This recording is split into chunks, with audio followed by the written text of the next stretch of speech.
2교시 시작하도록 하겠습니다. 320페이지 수수료입니다. 수수료. 중개 수수료라는 말은 옛날에는 복비라고 부르다가 복을 받는 비용, 그러다가 중개 수수료라고 하다 수수료라고 하면 장사꾼 같은 느낌이 든다고 변호사 수수료 이런 말 안 하잖아요. 변호사 보수. 그래서 중개 수수료는 중개 보수로 바뀌었습니다. 여기서 수수료는 중개 보수를 말하는 게 아니죠.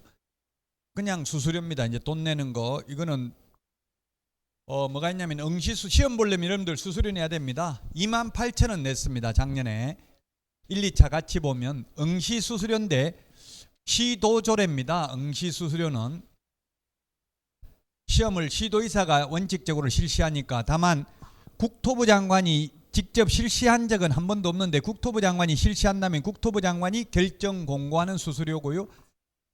지금 현재는 이거 9번입니다. 9번. 위탁받은 자가 위탁한 자의 승인을 얻어서 결정 공고하는 수수료가 28,000원이라고요. 시험에 28,000원은 안 나옵니다. 그냥 요 표현 그대로 나올 뿐입니다. 누가 위탁받았어요? 산업인력공단이 위탁받았잖아요. 그래서 28,000원 받고 있고요.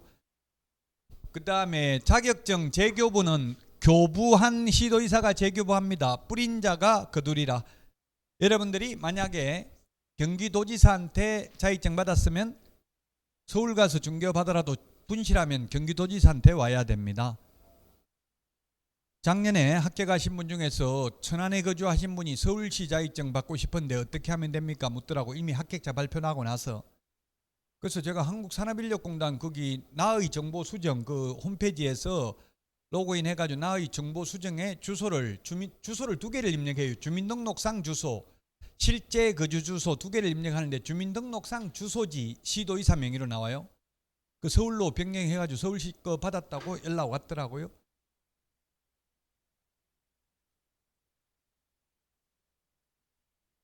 예? 예, 서울 거 받고 싶으면 하면 돼요. 그러면 택배로 22,500원 내면은 서울시청 갈 필요도 없어요. 그냥 배송 옵니다.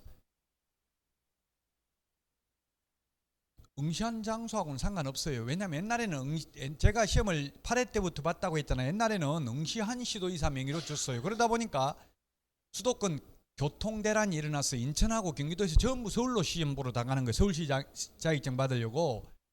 그러다 보니까 이제는 그냥 주민등록상 주소지 시도의사 명의에 어디서 시험 보든 상관없이. 그러니까 그 시험 보고 나서 주소를 서울로 변경하면 서울시장 명의로 나와요. 바로 하는 게 좋아요. 11월 초에 하는 게 좋아요. 10월 말이나 11월 초에 발표가 12월 초에 발표나죠. 12월 초나 아니면 11월 말에. 그럼 발표나자마자 바로 바꾸면 돼요. 그게 뭐 나와 있어요. 그게 아마 홈페이지에 들어가면 2월 11일까지 변경된 경우는 변경된 주소지 명의로 한다, 이런 걸 물어보면 알려줄 거예요. 물어볼 필요도 없고 그냥 바로 변경하면 돼요. 만약에 받고 싶은 시도지사가 있는 곳으로 주소를 변경하면 되겠죠. 자, 그 다음에 자격증을 재교부할 때는 수수료 내는데 자격증 교부 X, 이 말은 교부할 때는 수수료 안 받는다고요. 합격하면 공짜로 주잖아요. 이미 응시수수료 냈잖아요. 응시수수료. 그러니까 처음에 자격증 교부할 때는 X, 이 말은 수수료 안 낸다 이 뜻이에요. 수수료 안 내고 공짜로 주고, 재교부는 시도조례가 정하는 수수료를 내야 된다. 제가 재교부도 받아봤어요. 저는 다 직접 경험을 해봤어요. 어떻게 되는지 보려고. 그 재교부를 경기도에 가서 재교부 받으니까, 저도 경기도 자격증 있어요. 10,000원이고요. 제가 사는 시군구에서 받으니까 20,000원 달라 하더라고요. 위탁돼 있으니까 위탁 수수료, 대행 수수료를 더 받는 거예요. 여러분들도 그냥 경기도 오면 이천시청에 가서 재교부 신청해도 돼요. 그 대신에 시간도 더 오래 걸리고 돈도 더 비싸요. 경기도 가는 것보다는. 그래도 그게 더 낫겠죠. 경기도 도청까지 갔다 오려고 하면 차비만 해도 10,000원 들어갈 거 아니에요. 딱지 떼면 더 들어간다고요? 뭐 딱지 떼일 것까지 왜 생각을 해요?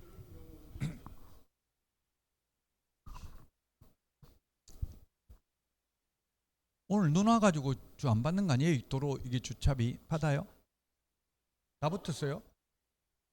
아, 옛날에 눈 많이 오니까 안 받던데. 예, 눈 많이 오니까. 아직 더 와야 되나 보다, 눈이.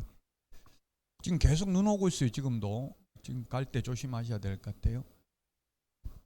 자, 그 다음에 등록증 재교부. 등록증을 누가 교부했어요? 처음에 교부를 시장군수구청장이 교부했으니까 재교부도 시장군수구청장. 분사무소 설치신고, 분사무소 설치신고 확인서 재교부 신청 모두 시장군수구청장이 교부하니까 시군구조례입니다. 시군구조례. 자, 그러면 성남시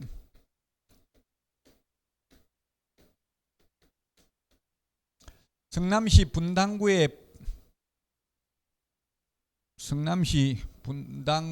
주된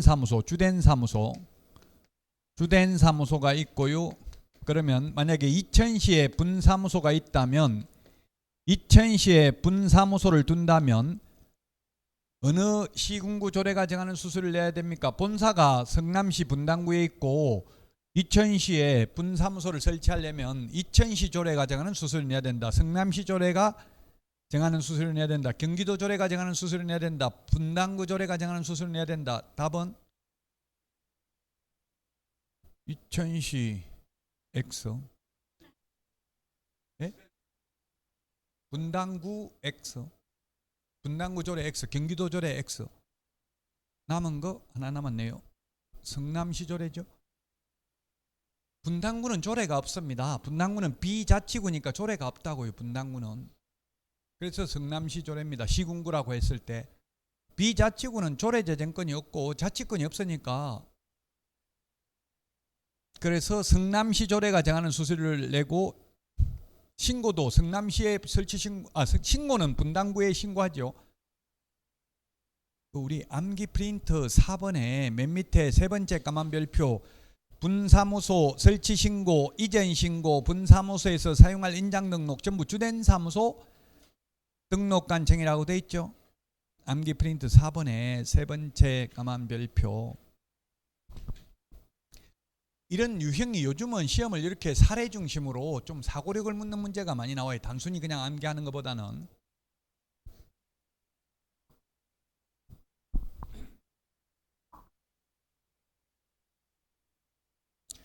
자, 포상금입니다.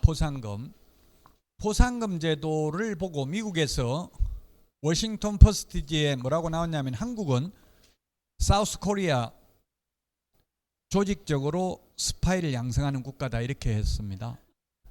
저도 충격받았어요. 스파이를 우리가 뭘 양성하지 했는데 이게 몰래 신고하고 포상금 받는 게 스파이잖아. 어떻게 보면 국가 정서 함양을 위해서는 국민 정서 함양상 별로 바람직한 건 아니죠. 몰래 신고해가지고 포상금 받는 거 떳떳하게 신고하는 것도 아니고 본인 몰래 보통 하잖아요. 쓰레기 몰래 버리는 거 신고하는 거 이런 거. 우리나라에 이게 수백 개가 넘는데 포상금 주는 게 몰래 10시 넘어서 과외하는 거 신고해도 포상금 주고 쓰레기 몰래 버리는 거 신고해도 포상금 주고 옛날에 차 교통법규 위반한 거 산속에서 만원경 가지고 촬영해서 신고해가지고 몇 천만 원 벌고 이런 거 있었죠. 아마 요즘 그래서 그거 없어졌는지 모르겠는데요. 우리 지금 공인중개사법에 포상금이 있고요. 부동산 거래 신고 등에 관한 법률 포상금이 있고요. 주택법에서도 불법 전매하는 거 신고하면 포상금이 있고요. 농지법에도 포상금이 있습니다. 우리 지금 공인중개사법은 시험에 32회 때는 2문제 나왔어요. 여기 공인중개사법 1문제, 부동산 거래 신고 등에 관한 법률 1문제에서 2문제 출제됐다고요. 포상금이. 그러다가 또 33회 때는 출제 안 됐어요. 올해는 나올 확률이 높죠. 그래서 포상금 제도, 파파라치 제도, 몰래 신고하면 돈 주는 게 포상금 제도입니다. 자, 포상금 제도 우리 암기 프린터는 28번에 있습니다. 무부양 광시공시, 무부양 광시공시. 암기 프린터 28번에는 이 시공시 요 세 개를 부동산 거래 질서 교란행위라고 적어놨죠. 암기 프린트 28번에 찾았습니까? 5번에 부동산 거래 질서 교란행위가 시공시 세 개라고 밑에. 자, 그래서 무등록 중개업자 신고하면 포상금 지급 대상이고요. 그 다음에 거짓 부정한 방법으로 등록한 경우, 거짓 부정이라는 말 들어가는 거는 우리 암기 프린트 55번에 또 거짓 부정이라는 말 들어가는 거 따로 정리해놨잖아요. 거짓 부정한 방법으로 자격 취득하면 자격 취소되고 거짓 부정한 방법으로 지정받으면 지정만 취소되는데 거짓 부정한 방법으로 등록을 하면 등록 취소도 되고 3년 이하의 징역이나 3천만 원 이하의 벌금에도 해당되고 포상금 지급 대상에도 해당된다. 암기 프린트 55번에 1, 2, 3번. 지금 다른 학원에는 사실 이거 암기 프린트 안 내줬어요. 이게 왜냐면 자꾸 불만이 뭐 너무 헷갈린다, 뭐 이것저것 말하니까 미치겠다 이렇게 해서 아예 내주지도 않았어요. 저도 여러분들한테 내드린 걸 후회해요 지금 사실은. 왜냐면 자꾸 뭐 정신없이 아무것도 모르겠다, 뭔 소리인지 하나, 뭐라고 시부린지 하나도 모르겠다 이러니까 저도 가슴이 아픈데요.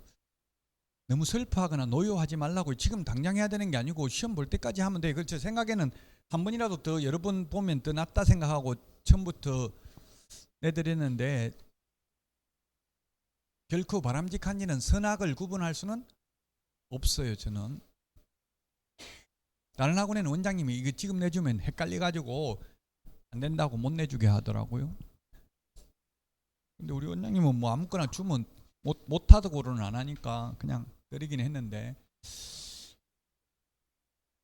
그러니까 너무 하여튼 괴로워하지 말라고. 이게 지금 당장 해야 되는 거 아닙니다. 양도되어 팔아먹거나, 제가 이때까지 부동산 업계에서 보면서 자격증이나 등록증을 팔아먹는 사람은 못 봤어요. 이게 팔아먹을 수 있는 대상이 아니죠. 일신전속적이니까 판다고 파는 거 딱 한번 보긴 했다. 위조된 거 자격증 판 사람 봤어요. 보기는 2천만 원에 한 개 팔았어요. 위조해가지고. 이게 서울대학교, 부산대학교 졸업장 위조하는 게 더 무겁게 처벌받을까요? 연세대학교, 고려대학교 졸업장 위조하는 게 더 무겁게 처벌받겠어요? 뭐가 더 무겁게 처벌받겠어요? 네? 똑같다고요? 네?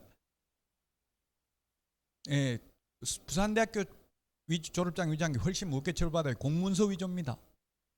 사문서 위조는 좀 덜 연세대 이런 데는 사문서에 사문서, 사립대학교니까. 국립대 공문서 위조에 공문서 위조, 주민등록증 위조 이런 거 하는 거하고 똑같아요. 저는 위조하는 거 많이 봤습니다. 옛날에 등기사항 증명서 위조 많이 했어요.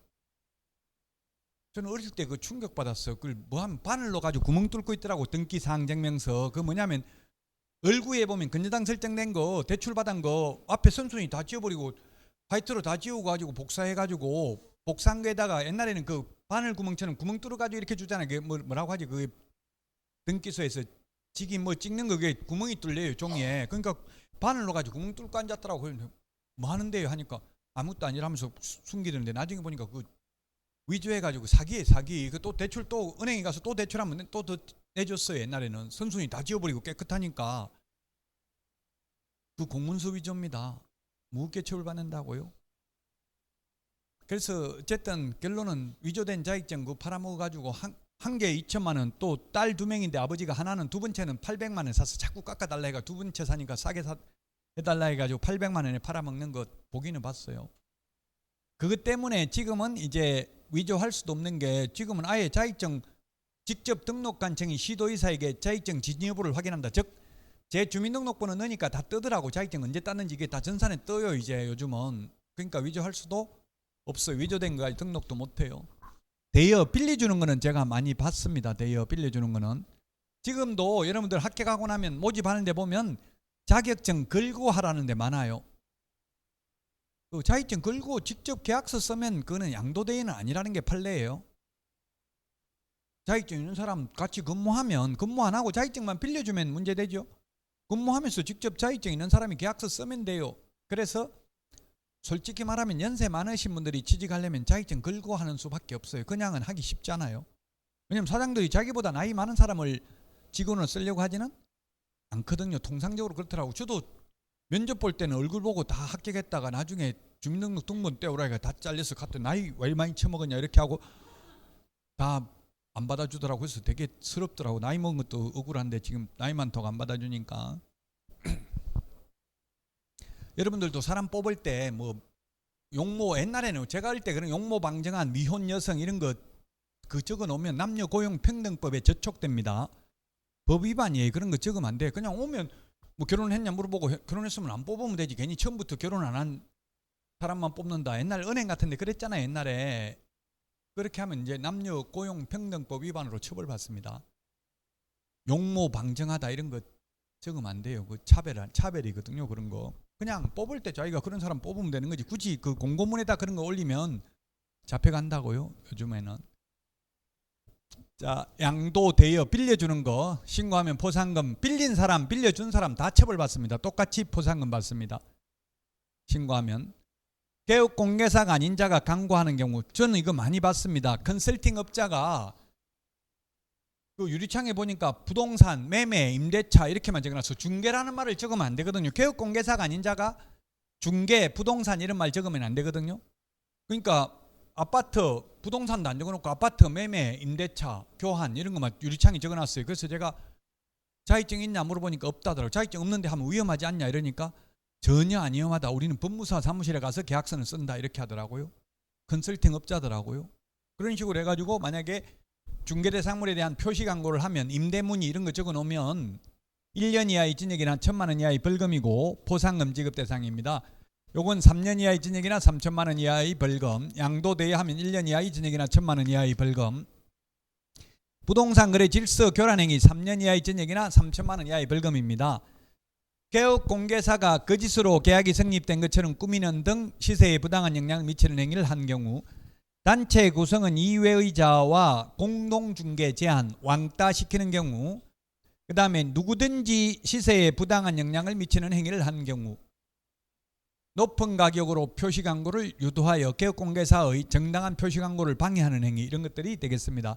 시세 조작이죠. 아파트 분여회, 입주자 커뮤니티, 뭐 동대표 이런 분들 담합하는 거 여기에 해당됩니다. 무부양, 광시, 공시, 암기사항입니다. 이건 암기 프린트는 그래서 28번에 있습니다.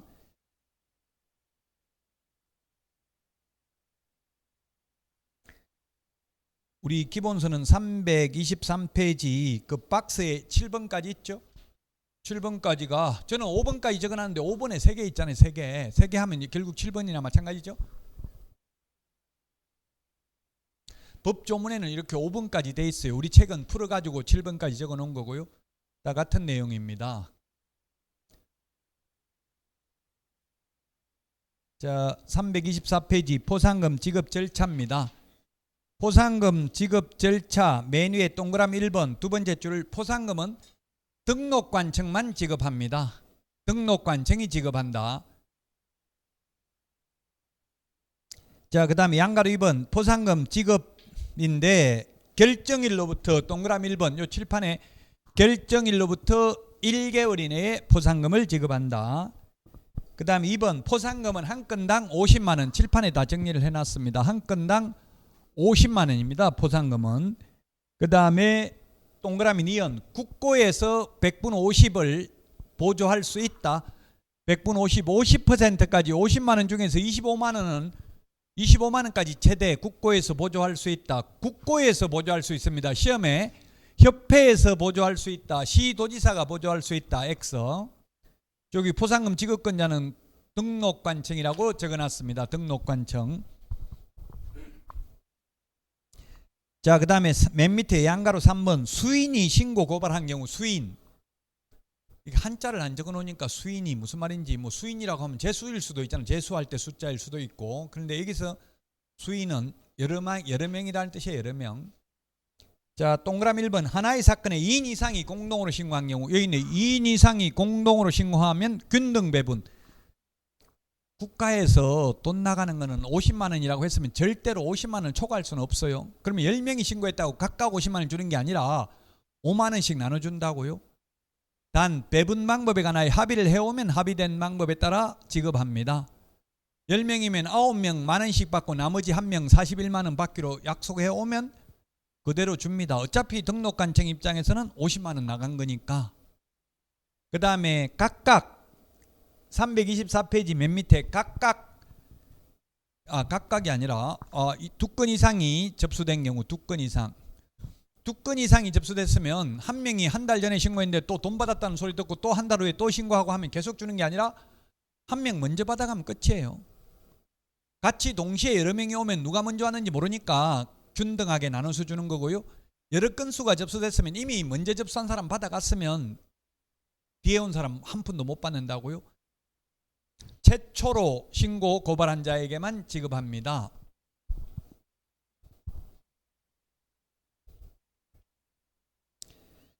그 323페이지 맨 밑에 맨 위에 보면 포상금은 지급할 수 있습니다. 하여야 하는 게 아니고 돈 나가는 것 무조건 주는 게 아니라 줄 수 있다. 그 다음에 행정기관에 의해서 발각되기 전에 신고해야 됩니다. 발각된 후 하면 X입니다. 발각되기 전이고요.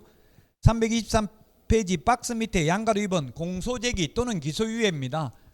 공소제기 또는 기소유예 결정이 있어야 됩니다. 따라서 이 포상금, 우리나라에서 판사가 힘이 세요? 검사가 힘이 세요? 예, 검사가 힘이 세죠. 검찰청, 법원이 같이 건물이 있는데요. 공사비는 똑같이 책정되어 있는데 건설업자들이 알아서 검찰청을 훨씬 더 잘 지어놨어요. 자재 더 비싼 걸로 해가지고. 예산은 똑같은데도 불구하고 그만큼 검사 힘이 세다고. 검사 손에 달려있다고요. 이게 공소제기, 기소 같은 말입니다. 재판에 회부하는 거예요. 검사가 재판에 회부 안 하고 불기소 처분, 무혐의 결정, 공소권 없음, 기소 중지되면 포상금 못 받습니다. 이게 다 검사가 하는 거예요. 이게 전부 검사 손에 달려 있다고요. 그 다음에 기소유예도 검사선에서 기소유예합니다. 검사선에서 기소유예. 저도 옛날에 금융기관에 다녔었는데 회사에서 시키는 대로 했더니만 감사실에서 나와가지고 배임죄로 인물을 배반했다고 배임죄로 고발해가지고 결국 무혐의 처분은 받긴 했는데 시켜서 했다. 회사에서 시켜서 하라는 대로 했다. 뭐 실적 같은 거 해가지고 일부러 막 가짜 막 고객 같은 거 이런 거 옛날에는 많이 그런 거 했거든요. 가짜로 모집하고 이런 거 막 했다고요. 그랬다고 결국은 또 배임죄로 고발해가지고 제가 무혐의 처분 받으니까 그 수사관이 검사 젊은 사람한테 인사하라 하더라고요. 이게 책상 열어놓고 서랍 열어놓고 인사를 하더라고요. 그게 돈 넣어라 집어넣으라는 이야기인데 그걸 모르고 저는 인사만 했다고 욕만 엄청나게 떠먹었어요. 인사를 그딴 식으로밖에 못하겠냐 이렇게 해가지고 엄청나게 욕을 얻어먹는데 그때는 한 30만 원 이런 게 주는 게 관행이더라고요. 몰랐는데 수사관한테도 가장 바람직한 게 담당 수사관한테 줘야 돼. 괜히 그 검찰총장한테 줘봐야 소용도 없어요. 그냥 바로 담당 수사관한테 주고 수사관들이 수사하죠. 검사가 보통 안 하고. 그 다음에 검사 옛날에는 그 돈도 엄청 벌었어요. 검사나 수사관들. 요즘은 뭐 그런 거 없겠죠. 요즘은 제가 조사를 안 받아봐서 모르겠어요. 조사 받으니까 이게 진짜 뭐 없는 제도 만들어낼 수밖에 없어요. 왜냐하면 고문 안 해도 때려야 고문이 아니고 저 같은 경우 계속 밝은 불빛 비춰가지고 한 10시간 동안 조사받는데 수사관들이 계속 바뀌면서 똑같은 질문 계속 하는 거예요. 거짓말을 했는데 이게 뭐 거짓말 했는지 기억이 안 나. 아까 한 2시간 전에 거짓말 한 게 똑같은 거 물으니까 그때하고 대답이 달라진다고. 거짓말을 하면 자꾸 대답이 달라지는데 똑같은 말 하면 달라질 수가 없죠. 그러니까 아까 때는 이렇게 해놓고 왜 이제 이렇게 하는데 그 신문 조서에 보면 다 적혀 있잖아. 그럼 나중에 판사 앞에 가서 이랬다 저랬다 자꾸 하니까 이 진술의 신빙성이 없다 이렇게 나오는 거예요. 그러니까 검사가 물으면 무조건 예의하지 말라고요. 저 막 덜덜덜 떨고 가니까 검사가 하는 소리가 그 뭐 긴장하지 마세요. 담배 한 대 피우세요 이러더라고요. 그래서 담배도 못 피는데 피웠어. 너무 막 덜덜덜 떨리는데 담배 피라고 하니까. 그러고 나니까 이제 반말로 야 이제 조사하자 이렇게 하면서 바로 시작하는데 막 반말로 물으니까 그때부터 또 더 긴장해가지고 예를 들면 교통사고 위반해서 가면은 뭐 사고 날 수도 있지. 그래 바쁘신 모양이죠. 눈 오는데 이렇게 예 바빴습니다. 그러니까 조사 이제 하자 이러고 너 가속했지 이렇게 나오는 거예요. 아니요 가속 안 했는데 하니까 아까 바쁘다고 했잖아. 이 새끼 바쁘다고 한 놈이 바쁜 게 천천히 가는 거 봤어? 못 봤습니다. 그럼 너 가속했잖아. 예 이렇게 된다고요. 예를 들면 그렇게 유도신문을 해요. 그러니까 조심해야 돼. 검사가 무조건 묻는다고 예하면 잡혀가요. 그냥 잘 생각해보고 대답해야 된다고요.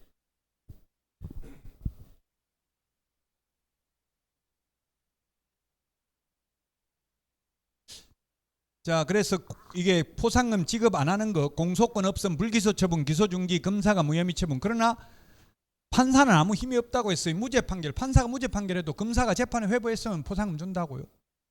선고유예도 판사가 하는 거예요. 집행유예도 판사가 하는 거예요. 벌금도 판사가 선고하는 거예요. 판사하고는 아무 상관이 없다. 판사는 포상금 주고 안 주는데 영향을 미치지 못한다. 검사만 미친다고요. 검사 손에 달려 있다고요. 일단 검사가 재판에 회부했으면 무죄 판결을 받아도 포상금 받는다고요? 옛날에 그래서 재판 세 번만 받으면 폐가망신한다는 말이 있죠. 재판 세 번 해가지고 대법원까지 가려면 3년씩 걸려요. 그러면 10년 걸리면 지금 대표적으로 정신병자 된 사람이 미네르바라고 있었어요. 옛날 정부 비판하고 이렇게 그 사람 정부에서 계속 소송 제기하니까 거의 정신병자 됐다더라고요. 나오면 또 소송하고 나오면 소송하면 패소하 그 사람이 다 승소했어요. 결국 승소해도 버티지를 못하는 게 변호사비 정부에서는 뭐 공익 변호사들 다 정부 변호사들 있잖아요. 고문 변호사들이. 그러니까 조직을 상대로 싸우는 거는 쉽지 않아요. 개인이. 자, 그래서 포상금은 검사 손에 달려있다. 판사가 무죄 판결해도 시험에 나왔어요. 이거 지금 판사가 무죄 판결하면 포상금 받는데 검사가 무혐의 결정하면 포상금 못 받는다. 검사가 무혐의하고 아예 재판에 회부 안 하면 포상금 못 받는다고요. 재판에 회부하는 걸 공소제기, 기소했다 이런 말을 씁니다. 기소, 공소제기 또는 기소 중지. 판사가 기소를 중지시켜도 기소 중지시키면 포상금 못 받습니다. 기소 이후에는 포상금 받습니다. 기소 중지는 뭡니까? 범인이 해외 도피하면 공소를 중지하죠. 공소 제기를 못하니까. 포상금 시험에 거의 한 문제 출제됩니다. 자, 그 다음에 329페이지 이제 지도 감독인데요. 여기서부터는 네 문제가 시험에 나오는데요. 단순히 암기입니다. 암기. 그래서 지금 이게 다른 과목은 이런 게 거의 시험에 안 나옵니다. 다른 과목은 공법에도 벌칙이 많이 있는데 시험에 거의 안 나와요. 근데 공인중개사법은 네 문제가 출제됩니다. 요 파트에서 지도, 감독 및 벌칙에서 네 문제 정도 출제된다. 자, 감독관청 우리 암기 프린터는 12번에 있습니다. 국토부 장관, 시도지사, 등록관청이 누구를 감독하냐면 개업공개사, 거래정보사업자, 무등록 중개업자를 감독합니다. 근데 중개보조원이나 소속 공인중개사에 대해서는 직접적인 명문 규정을 두고 있지는 않습니다. 그래서 현실적으로 공무원이 나와가지고 실장님 계약서 가져와 보세요 이런 말 안 하고요. 사장한테, 개업공개사한테 요즘은 지도 단속하는 걸 보니까 저는 한 번도 단속을 안 당해봤는데요. 단속 당한 사람 말 들어보니까 쿡 찍어가지고 몇 년 몇 월 며칠 박용덕 씨 그 계약서 가지고 등록관청으로 들어오세요 이렇게 한대요. 그럼 시간 없으면 못 가겠는데요. 이러면 그래요? 그러면 우리가 직접 나가서 조사할 텐데 조사하면 그것만 보는 게 아니라 나머지 탈탈 털 텐데 그래도 좋냐 이렇게 나온대요. 왜냐면 조사를 나가면 무조건 아무 이상 없습니다. 이러면 자기들이 나중에 직무유기로 처벌받을 수 있거든요. 공무원이. 그러니까 탈탈 털어가지고 무조건 업무정지는 때리는 거예요. 나왔다면 조사로 나왔다면. 그러니까 제가 가지고 들어가겠습니다 하는 게 좋아요. 가지고 들어가면 이거 빨리 해결해라. 결국 민원 들어왔다는 이야기에 꼭 찍어가지고 그걸 가지고 들어오라는 거는 그 건이 민원이 제기됐다는 이야기예요. 민원 언제까지 해결 안 하면 조사할 수밖에 없다. 그러면 업무정지할 수밖에 없다. 이렇게 하는 거예요. 웬만하면 해결할 수 있으면 하는 게 좋아요. 해결하고 더 이상 이 건과 관련해서 어떠한 민형사상 책임을 묻지 않기로 한다. 이런 걸 받고 돈 주고 해결하려면 그렇게 하는 게 좋겠죠. 안 그러면 또 계속 그거 가지고 계속 민원 넣을 수도 있으니까. 그러면 이게 지도감독관청이 아닌 게 누구냐면 성남시장 이런 사람은 하는 일이 없어요. 분당구청장, 경기도지사, 국토부 장관은 지도감독 대상이 되는데 성남시장, 수원시장, 안산시장 이런 사람들은 지도감독관청 아니라고요. 시험에 그렇게까지 나온 적은 없는데 디테일하게. 자, 그 다음에 감독사유. 옛날에는 정기검사라는 게 있었습니다. 정기검사. 1년에 한 번씩 정기검사가 있었는데 삭제됐습니다. 제가 국토부 장관에게 정기검사하게 돼 있는데 저 5년 동안 한 번도 검사 못 받았는데요. 왜 저만 빼고 정기검사했습니까? 그 이유를 알려주십시오. 이렇게 공문으로 질의를 했어요. 그 너무 서운해하지 말라. 너만 못한 게 아니고 다른 데도 다 못했다. 시간이 없어서. 그럼 왜 법을 어기고 있냐 이렇게 했더니만 이제 정기검사 삭제됐다고요. 수시검사도 삭제하고요. 지금은 이런 특별한 잘못이 있는 경우만 지도감독 조사하러 나가겠다는 이야기예요. 시군구에 보면 이천시에도 보면 담당 공무원 팀장하고 한 2명 정도밖에 없어요. 보통 지적민원과에 있어요. 이게 등록관청 매일 등록하러 오는 게 아니잖아요. 사람들이. 그러니까 거의 직원들이 2명 정도 있는데 그 만약에 중개업소가 아마 2천에도 한 600개, 5, 600개는 될 거예요. 제가 세보진 않았지만, 통계를 보진 않았지만 보통 시군구별로 한 500개는 넘어요. 그럼 하루에 매일 조사한다 하더라도 1년 내에도 다 못하는 거죠. 5, 600개 되면은 365일 조사한다 해도. 그래서 이제 조사를 안 나가고요, 민원 제기된 것만 나가겠다는 이야기예요. 여러분들이 조사 안 당하려면 어떻게 해야 돼요? 손님하고 분쟁이 안 생겨야 되겠죠. 손님들은 자기가 재산상손을 입었다 생각하면 그때부터는 물불 안 가린다고요. 여기저기 다 묻고 하면은 결국은 알려줄 수밖에 없잖아요. 어제도 어떤 분이 전화 와가지고 그 말하니까 그럼 법 몇 조 몇 항에 있는지 좀 알려줄 수 있습니까? 그러던데요. 그러면 이제 그 상대방한테 몇 조 몇 항에 의하면 이런 말 나오면 다른 사람의 조력을 받았다는 이야기죠. 도움을 받았다는 이야기예요. 정기검사 없어졌다. 수시검사도 없어졌다. 그럼 뭐하냐면 부동산 투기 등 거래 동향 파악을 위해서 필요한 경우 이 법이 공인중개사법입니다. 공인중개사법 위반 확인, 자격 취소, 자격 정지, 등록 취소, 업무 정지 등 행정 처분을 위해서 필요한 경우입니다. 330페이지 메뉴의 박스에 있는 내용입니다. 지금 이게 330페이지 메뉴의 박스까지입니다. 정기검사는 삭제됐습니다. 자, 감독 방법입니다. 어떻게 하냐면 업무에 관한 사항을 보고하게 하거나 자료 제출, 그 밖에 필요한 명령할 수 있다. 330페이지 그 행정명령이라고 되어 있잖아요. 중간에 행정명령, 그 다음에 필요한 명령할 수 있고 사무소, 무등록 중개업자 사무소 포함입니다. 에 출입하여 장부 서류 등을 조사, 검사할 수 있다. 공무원이 조사 검사할 때는 그 정표를 제시해야 되는데 그 정표가 뭐냐면 공무원 신분증하고 조사 검사 증명서를 내보여야 합니다. 무등록 중개업자 사무소도 들어가서 사무소 폐쇄 명령 내릴 수 있고요, 간판 철거 명령 내릴 수 있습니다. 무등록 중개업자는 지도감독 대상인데 중개보조원이나 소속 공인중개사는 지도감독 대상이라는 명문 규정은 없다. 자, 위반 시 제재인데 이 감독상 명령 위반하면 예를 들면 공무원이 서류 계약서 몇 년 몇 월 며칠 거 가져와 봐라 하는데 없는데요 하고 뭐 안 가져오면 그거는 업무정지예요. 업무정지. 그냥 안 가져오면 업무정지인데 만약에 욕하고 네가 뭔데 와서 하냐 이렇게 하면은 그냥 검찰에 고발해 버립니다. 그러면 나와서 수사하면 이제 벌금이나 이런 거 받을 가능성이 있죠. 감독상 명령을 위반한 개업공개사는 업무정지고 협회나 거래정보사업자는 500만 원 이하의 과태료입니다. 협회는 오로지 500만 원 이하의 과태료밖에 없다고 했죠.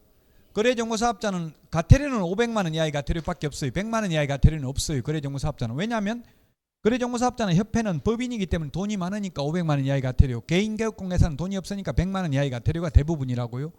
최근에 바뀐 것만 500만 원 이하의 과태료고요. 자, 그러면 업무정지하고 500만 원 이하의 과태료하고 뭐가 더 무거운 벌입니까? 에? 뭐가? 뭐 법에 뭐가 무겁냐 이렇게 시험에 나오지는 않습니다. 근데 실질적인 타격은 업무정지가 더 크죠. 6개월 동안 문 닫아놓고 월세 계속 내야 돼요. 그러면 손님 다 떨어져 버리죠. 문도 못 열고 있으면. 우리 학원 6개월 동안 강의 못하고 문 닫는 거 생각해 보시라고요. 500만 원 이하의 과태료 차라리 돈으로 때우는 게 낫고, 또 우리 법에는 없지만 질서 위반행위 규제법에 의하면 빨리 내면 20% 할인해 줘요. 우리 도로교통법 위반해서 과태료 끊겨도 빨리 내면 20% 할인해 주죠. 그 500만 원 받으면 400만 원만 내면 된다고, 빨리 내면. 어떤 분 500만 원 과태료 받아가지고 뭐 가지고 500만 원 과태료 받았냐면은 자기 네이버 블로그에다가 매물 올려놨는데 거래가 이루어졌대요. 그런데 블로그에서 안 내렸어요. 누가 민원 넣은 거예요. 상대방, 제가 볼 때는 상대방 그 공동중개를 했거나 하여튼 개업공개사라고 봐야 되겠죠. 그 사실을 알고 있는 사람이 민원 넣어가지고 500만 원 과태료 받았대요. 뭐 허위정보, 허위 매물 올렸다고. 그래요. 되고 없는데 올린 거 허위 매물이잖아요. 그 너무 억울하다. 오늘 계약 끝났는데, 오전에 끝났는데 오후에 1시간도 안 냈는데 그게 말이 되냐 하니까 억울하죠. 그 논리적으로 보면 그 말 이해는 되죠. 그러나 공무원이 이해는 되지만 용서할 수는 없다 이렇게 했대요. 이해는 되지만 어쩔 수 없다. 우리는 법대로 집행할 수밖에 없다. 500만 원 과태료 부과됐대요. 그 저보고 이렇게 억울한데 이거 행정소송하는 게 좋을까요? 내는 게 좋을까요? 묻길래 제 생각에는 그냥 웬만하면 그냥 400만 원 깎아주니까 빨리 내는 게 좋을 건데요. 이랬더니만 뭐 돈 400이 그렇게 적은 돈이냐 저보고 따지더라고. 그럼 왜 나한테 묻냐? 네 맘대로 하지. 이렇게 하려고 하다. 예, 그럼 알아서 하십시오 했는데 결국 소송했어요. 소송해가 소송비 변호사비 500만 원 들어가 패소했어요. 그러니까 한 1,500만 원 냈어요. 결국 빨리 냈으면 400만 원만 내면 될 걸. 소송하면 이긴다. 변호사들은 이기든 지든 무조건 받잖아요. 변호사비는 이긴다는 보장이 없어요. 우리는 억울하지만 심정적으로는 예를 들면 주차 위반 스티커 끊기면 그게 이의신청 받아주냐고요. 특별히 뭐 병원에 응급실에 갔다든가 이런 거 입증 못하면 안 받아주죠. 웬만하면 내는 게 좋아요. 무조건 내는 게 좋다고 단정할 수는 없지만 안 내면 그만큼 돈 언제까지 내면 20% 할인해 준다고 빨리 내면 좀 지나버리면 다 내야 되거든요. 500만 원. 공무원들이 이 신청을 인용하면 자기들이 잘못했다는 거나 이 신청이라는 거는 자기가 잘못한 걸 시인한 거죠. 잘못 끊었다는 걸 시인한 거기 때문에 공무원들 자기들이 징계를 받을 수 있기 때문에 이 신청 안 받아준다고요. 거의 웬만하면. 자, 협회나 거래정보사업자가 감독상 명령 위반하면 500만 원 이하가 들어요. 이거는 우리 암기 프린터는 55번에 아마 55번에 6번, 7번, 8번 이 정도에 있을 것 같기도 한데요. 감독상 명령 위반. 감독상 명령 위반은 거기서는 거짓보고라고 적어놨어. 거짓보고. 거짓보고 몇 번에 있어요? 암기 프린터 55번에 7, 8, 9, 10번에 있어요. 10, 11, 12. 예. 제가 지금 프린터가 없어서 지금 몇 번인지를 11. 거짓보고가 감독상 명령 위반이랑 똑같아요. 왜? 감독상 명령이 뭐라고 했어요? 아까 감독상 명령이 명령, 보고, 명령하는 게 이게 감독상 명령이잖아요. 그럼 거짓보고가 감독상 명령 위반하고 같은 말이라고요?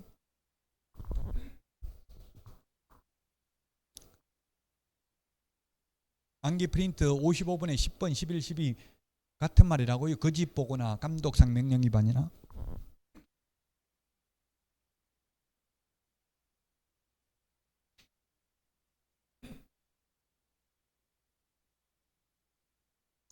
자, 그 다음에 행정처분 333페이지 행정처분 333의 맨 위에 박스에 이게 여기 그림을 적어놨는데요. 자, 행정처분은 자격취소, 자격정지, 등록취소, 업무정지, 지정취소를 행정처분이라고 합니다. 자격취소, 자격정지는 교부한 시도이사가 합니다. 뿌린 자가 거두리라. 자격증 준 사람이 자격 취소하고 자격증 반납도 마찬가지입니다. 우리 암기 프린트 54번에 54번 맨 밑에 보면 6번, 7번 청문과 의견 진술기에만 사무소 관할 시도이사입니다. 54번 맨 밑에 있어요? 있어요, 없어요? 54번 맨 밑에 있어요? 6번, 7번 청문과 의견 진술기에만 사무소 관할 시도이사고 나머지는 전부 다 교부한 시도이사입니다. 뿌린 자가 거두리라. 자격증 준 사람이 취소하고요. 반납도 받습니다. 자격 취소는 공인중개사가 자격 취소 대상이고 자격정지는 업무를 못하는데 소속 공인중개사에 대해서는 자격정지라는 말을 써요. 개업공개사 업무 못하는 걸 업무정지라는 말을 쓰고 그 다음에 청문, 들을 청, 들을 문, 청문인데 청문은 취소세계만 청문합니다. 자격 취소, 등록 취소, 지정 취소, 취소세계만 청문을 하고요. 자격정지, 업무정지는 청문을 하지 않고 의견 진술 기회를 부여합니다. 자, 보고하는 것은 오로지 자격 취소만 5일 이내 보고합니다. 우리 암기 프린트 보고가 50번에 동그라미 2번에 있죠. 50번. 오직 자격 취소만 5일 이내 보고입니다. 50번에 동그라미 2번 맞아요?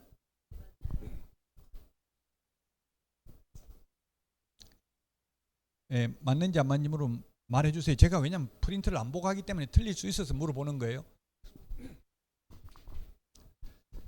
자, 그 다음에 자격을 취소한 시도지사는 5일 이내 국토부 장관에게 보고하고 다른 시도지사에게 통지해야 됩니다. 왜 통지해 주겠어요? 다른 시도의사에게 통지해 주는 이유가 자격 취소되면 3년 동안 자격을 취득할 수 다시 자격증 딸 수 없거든요. 그걸 다른 시도에 가서 자격증을 따면 모르잖아요. 자격 취소된 걸. 그러니까 다른 시도의사에게도 통지해 준다고 자격 취소됐다고. 제가 자격 취소는 안 당해봤어요. 그래서 실제 어떤 분이 이런 질문을 하길래 말씀을 드리면 자격 취소되면 시험 못 본다고 했는데 시험은 볼 수 있는데 나중에 자격증을 안 줍니까? 아예 시험 보러 가면 못 보게 끄집어냅니까? 이렇게 묻던데 그건 제가 실제로 안 해봐서 그렇게까지 시험에 나온 적은 없기 때문에 제 생각에는 시험은 볼 때 돈은 받아야 되니까 시험 볼 때까지는 아무 말 안 하고 있다가 나중에 자격증 내주기 전에 확인해보고 취소된 지 3년 안 넘으면 자격증 안 주고 그럴 것 같아요. 어쨌든 시험에 나오면 시험 못 본다. 자격 취소된 사람이 1년에 10명도 안 돼요. 50만 명 중에서. 그러니까 뭐 거의 없죠. 제가 그렇다고 자격 취소 당해볼 수는 없는 거고 그거 실습해 보려고. 왜냐하면 한번 자격 취소 당하면 다시는 따기 어려워요. 한번 땄던 사람이 다시 따기는 쉽지 않다고요. 자, 그 다음에 자격정지에 해당하는 사실을 알게 된 등록관청은 지체 없이 시도지사에게 통보해 줘야 됩니다. 왜? 시도지사가 자격정지할 수 있도록. 현실적으로는 만약에 이천에 있는 중개사무소를 경기도지사가 와서 조사하지는 않거든요. 현실적으로 거의 등록관청에서 이천 시청 직원이 나와서 조사한다고요. 그러니까 자격정지에 해당하는 위반 사실을 알게 되면 경기도에 통보해야 된다고요. 자격정지할 수 있도록 시도지사에게 통보한다. 반납 암기 프린터 39번에 3번, 4번, 5번에 보면 7일 이내 반납하는 게 세 가지 있습니다. 있나요? 39번에 3, 4, 5 있어요? 없어요? 있죠. 7일 이내 반납하는 거 세 가지입니다. 암기 프린터 39번에 3, 4, 5번 7일 이내에 반납합니다. 7일 이내에. 자격정지는 반납하지 않습니다. 자격정지는 6개월 있다 또 할 건데 반납하러 갔다 왔다 하면 안 돼. 귀찮잖아요. 오래 걸리는 것도 아닌데. 제척기간 없습니다. 제척기간이라는 건 뭐냐면 소멸시효하고는 달라요. 근데 우리 교과서 같은 데는 소멸시효를 라고 적어 놓기도 했습니다. 제척기간은 민법에서 말하면 제척기간하고 소멸시효는 엄밀하게 보면 다르죠. 제척기간은 불변의 기간입니다. 불변의 기간. 가장 큰 차이점이 소멸시효는 시효를 중단시킬 수 있어요. 국세 제척기간 5년입니다. 국세기본법에 의하면 국세 제척기간 5년이라고요. 양도소득세 제척기간 5년이에요. 그래서 제가 제 후배 세무사한테 물어봤어요. 양도소득세 다운계약서 적어가지고 신고 언제 해야 돼요? 양도일이 속한 달로부터 2개월 이내 예정 신고해야 되죠?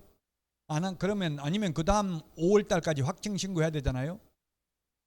5월 달까지 세무서에서 아무 말 없는데 그러면 이제 다 넘어간 거냐? 다운계약서 적은 거 예를 들어서 이렇게 물으니까 아니요, 앞으로 5년 안에 나올 수도 있습니다 이러더라고요. 제척기간 5년이기 때문에 5년 안에는 또 세금 폭탄을 맞을 수도 있습니다 이렇게 하더라고요. 저도 누가 물어가지고 요즘 직거래 비율이 30%가 넘는데 중개거래가 아니라 직거래, 개업공개서 없이 거래한 게 30%가 넘는데요. 그건 왜 그렇게 했어요? 지금 시세가 다운되고 있으니까 직거래 특수 이해관계인들끼리 거래하는 경우가 많다는 이야기예요. 그러면 한 30% 만약에 1억짜리면 7천만 원으로 다운계약서 적어가지고 거래해도 이거는 정상거래로 인정돼요. 30%까지 30% 초과하면 이거는 30% 초과해가지고 증여하면은 이거는 건 세금 부과될 수 있죠. 30%까지는 인정된다고. 시세가 1억이면 7천만 원에 거래해도 다운계약서 적어도 그거는 정상으로 인정해준다고. 특수이해관계인들끼리. 그러니까 지금 이런 매매인데 실제로는 증여성 매매가 많다는 이야기예요. 그럴 가능성이 높다는 이야기죠. 가능성이. 지금 주면 세금은 이게 증여세는 뭘 냅니까? 시세가 없으니까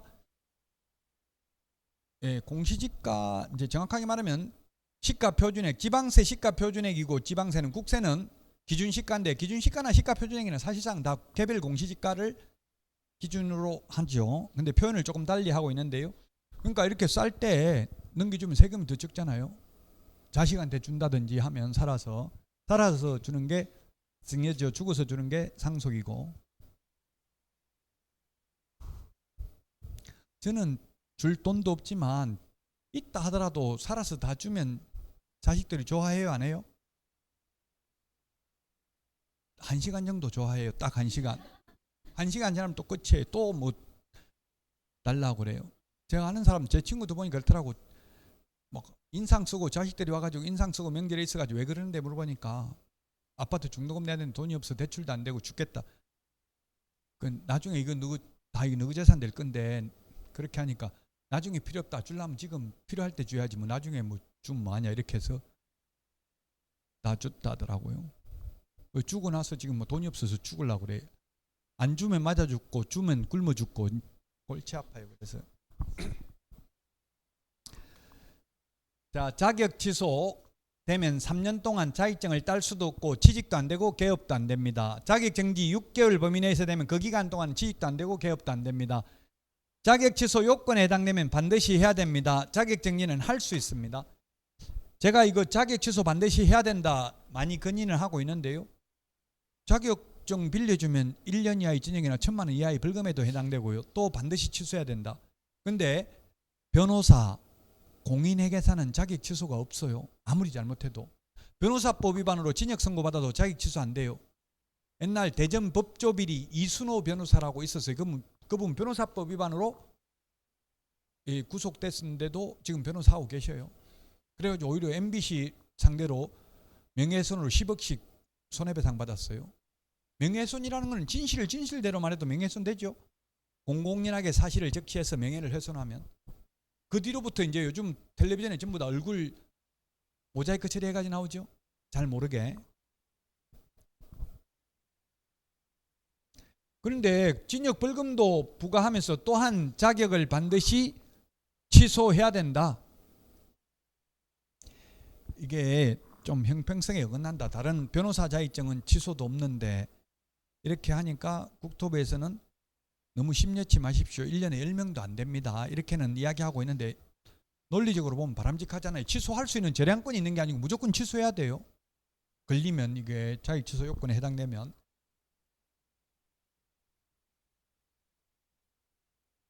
자, 그 다음에 등록 취소, 업무정지, 지정 취소가 있는데 등록 취소, 업무정지는 등록관청이, 지정 취소는 국토부 장관이 할 수 있습니다. 지정 취소는 할 수 있습니다. 등록 취소는 하여야 한다도 있고 할 수 있다도 있습니다. 그러나 업무정지, 지정 취소는 반드시 할 수 있다. 하여야 한다가 아니고. 자, 그 다음에 등록 취소, 업무정지는 개업공개사가 대상이고 지정 취소는 거래정보사업자가 대상이고요. 청문은 취소 세계만 청문한다고 했습니다. 자격정지, 업무정지는 의견 진술 기회를 부여할 뿐이고 청문은 하지 않는다. 보고는 오직 자격 취소만 5일 이내 보고하고 다른 시도의사에게 통지한다. 등록 취소, 업무정지는 다음 달 10일까지 협회에 통보합니다. 우리 암기 프린터 25번에 동그라미 6번에 있습니다. 25번에 동그라미 6번. 25번에 동그라미 6번 있어요?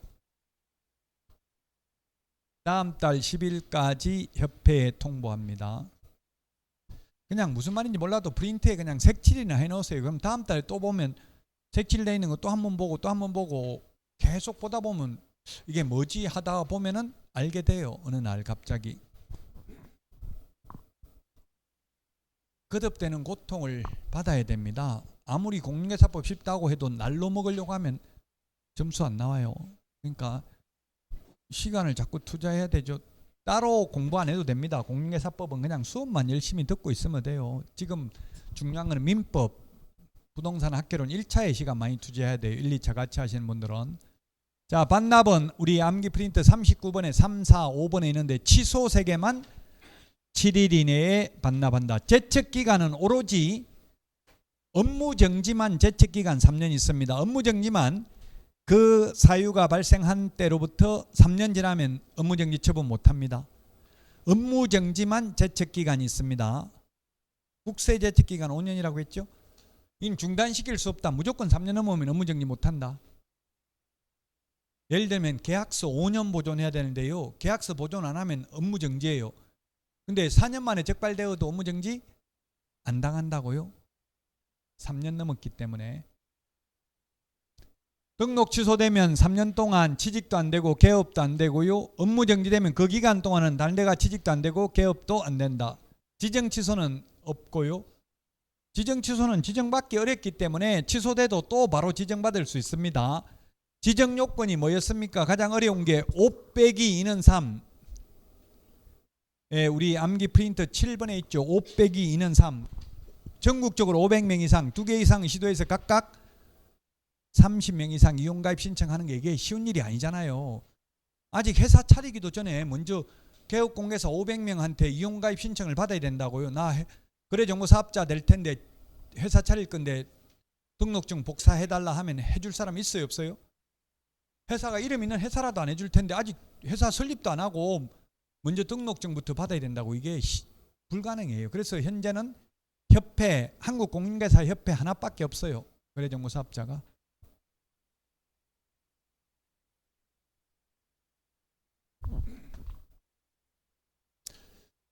자, 여기까지 하고 자격 취소 지금 334페이지 자격 취소부터는 쉬었다가 하도록 하겠습니다. 문제 풀어보시기 바랍니다.